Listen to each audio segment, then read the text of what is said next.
Hi, I'm Anurag Aggarwal, part of Tata Communications. Been handling the messaging business here in the company for over 5 years now, ever since the inception of this business in our overall company. And I'm specifically focusing on all the commercial operations, so interacting with all the operators, the aggregators, enterprises, OTTs, and all, helping out in some commercial modeling, business development, helping take the relationships to the next level. If I look at what's currently happening, I see a lot more operator consolidation in terms of bringing the bar up on messaging. What used to happen typically in the last, say, in the 5 years ever since I've seen the industry evolve, is that operators initially struggled immensely with the challenge of grey routes, and we've always been seeing sub 1 cent routes existing in the market everywhere. What's interesting now is that the operators have finally found good and apt ways of securing the traffic and ensuring that they have 100% monetization. The downside which I've seen because of that is that a lot of operators are now in a rush to cover up for the revenue losses which they have seen in the last couple of years. What's happening because of that is there's a rampant rage to increase the rates in the market, and we see operators which typically worked at, say, a 1 cent or a 2 cent model are now easily asking for 4 cents to 6 cents. The African space, for example, is one. Similarly, the Eastern European space is another one. They're all evolving to very, very high rates. The downside of this activity is that while the overall revenue in the market is increasing, but for the end enterprise who wants to generate and build up traffic towards these MNOs, they are facing budget crunches. And because of that, the overall traffic levels are falling. So what's happening at an industry level is while the revenues are increasing, the market overall seems to be burgeoning year on year. But at least what I've personally seen is certain traffic trends are dropping across certain countries where the enterprise doesn't find it beneficial enough from a cost-benefit analysis to actually work on the A2P route. Instead, they are working a lot more now on in-app notifications, push notifications, voice enablement, and other means of reaching out to their end consumer. So that's a trend which I would say one needs to watch out for. And it's important, and it's an appeal which I would make to all operators that at the cost of increasing revenues, let's make sure that we don't end up shrinking the overall A2P volumes for this industry. So that's what I've seen in the last 1 year or so. So it's an interesting question. I just got off a MEF session, a workshop which was all around fraud protection framework. What's interesting and heartening is the responses which we get from all the different players in the value chain, whether it's the operators who are the end receivers of this traffic, or you have aggregators and other intermediary hubs, or you talk about the enterprises who are concerned about ensuring that A2P remains a secure format of communication. For all these various channel members, one does see that the cognizance of fraud being an important area to tackle with is growing at a very aggressive pace. So I would split fraud into two aspects. One is, I'll say, the fraud in terms of the attacking, the phishing, and other forms, the spoofing and data leak sort of a fraud, which affects the end consumer. And the other one is which affects the intermediary parties, which is your regular grey route traffic menace, which is there.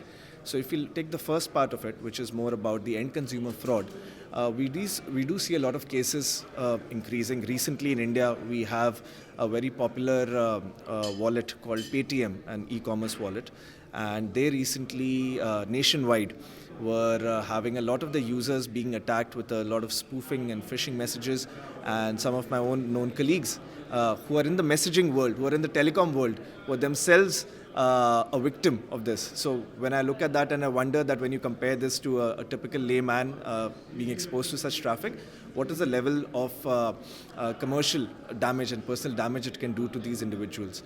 So to that extent, one does realize that the spam and phishing attacks which are growing, the operators are becoming much more cognizant and taking necessary steps to curb this menace. what we've seen on this front is one wherein operators have become very stringent in terms of the traffic they allow. So, even at the cost of delays of being able to onboard new enterprises and brands and their traffic onto their network, they actually wait and ensure that the necessary checks and balances, whether it's the sender ID registrations, the content check, or a number of other checks which they've actually now brought into place. And thanks to that, this consumer fraud, which we're talking about, to some level it is coming in with certain checks and balances. In India especially, there is a launch of the DLT, which is the blockchain technology which is coming about, the digital ledger. And that's to do with having an end-to-end traceability of all the traffic and finding out all the various intermediaries who've been involved when this one SMS has been originated from an enterprise and delivered onto the end user. So that's on the first front about consumer fraud. The second is about the menace of grey route. So as I mentioned, that the operators are now realizing. So the grey route has, yes, it has a consumer effect as well, but typically a consumer is less impacted. As you'll appreciate, as a consumer, I don't know the message which I am receiving is coming from a grey route or a direct route typically. So there is less of a consumer damage, though spam and phishing happens there also, but there is more of a commercial damage onto the other intermediaries, especially the operators. So on that front, I believe in the MEF session, I believe there was something about that 48% of the operators are now well firewalled.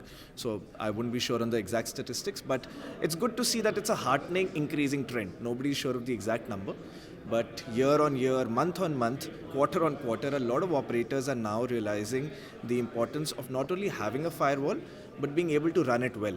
So you don't want a Ferrari in your system if you don't have a driver who can actually drive the vehicle. So similarly, what a lot of operators have now realized is that A, they need the right firewall with the right checks and balances, and B, they need the right set of managed services who can actually help in driving this entire firewall engine and ensuring that not only spam but other forms of grey routes and various other phishing attacks and spoofing all are taken care of. You don't have traffic coming in from the domestic routes onto the international ones and vice versa. So all these checks and balances are now becoming much more prevalent, and one is able to see the operators being able to monetize a lot more traffic and be able to have greater visibility into all the traffic flowing into the system and hence reaching to their subscribers eventually. So, that's a $1 million question when you talk about the future of RCS in the entire messaging ecosystem. Is it something great? Yes, for sure it is. Is it something which is ready to actually be commercially viable for all the various intermediaries? That's where the challenge is. Again, I was at the MEF session on the RCS workshop in the morning, and there was a detailed discussion around how RCS is panning out and how the handset manufacturer's role, the aggregator's role, the role of the brands, the role of the operators, everyone coming in together. If I quote an anecdote out here, one of the Eastern Asian countries has been known to be a gold status in RCS, and I was interacting with one of the operators there, and they mentioned that even though they are gold status, which means that all the operators have adopted the necessary framework for RCS, still one doesn't actually see any traffic or any business building up on this communication platform. So that's where a challenge comes in, and again, there was a very interesting slide we discussed in the morning that it was 7 years ago since Join came into being, and then Google acquiring Jibe and so on and so forth, GSMA launching their various standards a couple of years ago. So a lot has been happening, and in the last 7 years or so, there is so much which one hears about the RCS space.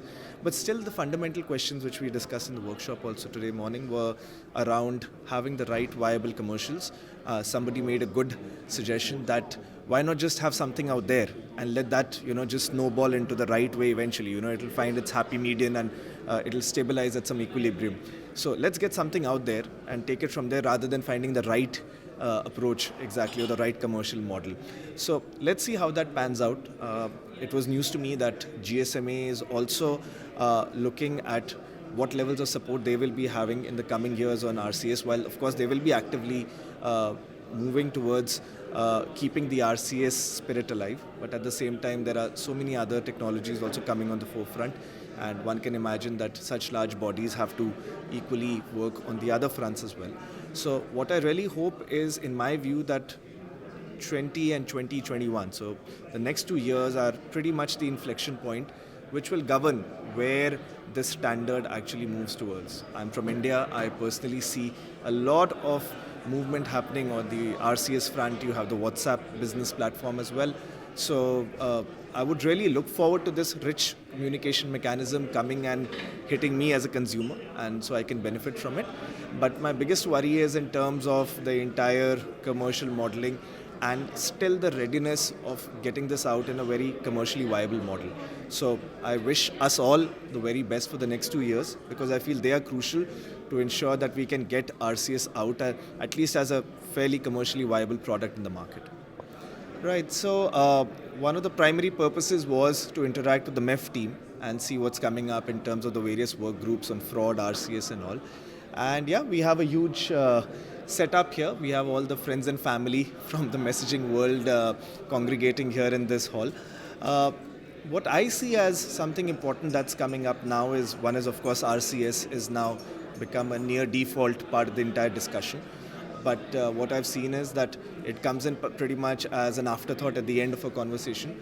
Let's hope that can be driven more towards being actively involved in finding ways in which that can grow.